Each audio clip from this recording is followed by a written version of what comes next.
Here we are, Elijah Code 2024. It's of the utmost importance for us together as a family and as a couple and for where it is that God has us heading. But it's also important for you to be sharp, to get sharpened, not only get refreshed, but get your focus back on whatever it is that you're doing for the gospel, whether you're a business person, whether you're a lay person in your church, whether you're a pastor or an evangelist or a prophet or a teacher.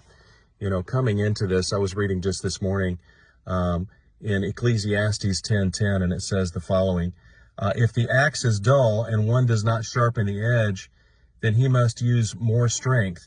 But wisdom brings success. So it's wise to sharpen yourself. You're going to take on and tackle the same issues and roadblocks and things like that in your life, in your ministry, in your family.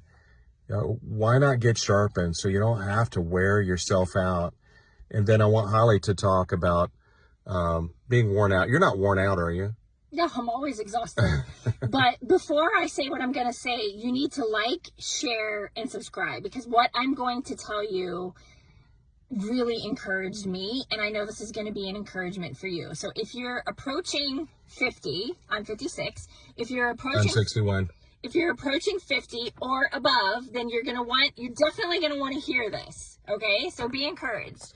So there was some kind of poll, and one of our pastors, Pastor Harry Saylor from our church, told us about this poll where the most productive years of your life. Okay, I'm telling you, like, share, make a comment. Get this. Number 1 is your 60 to 70. Number 2 is your 70 to 80. Year 3, or the third productive age group, is 50 to 60. That's me. Those are the 3 most productive decades of people's lives.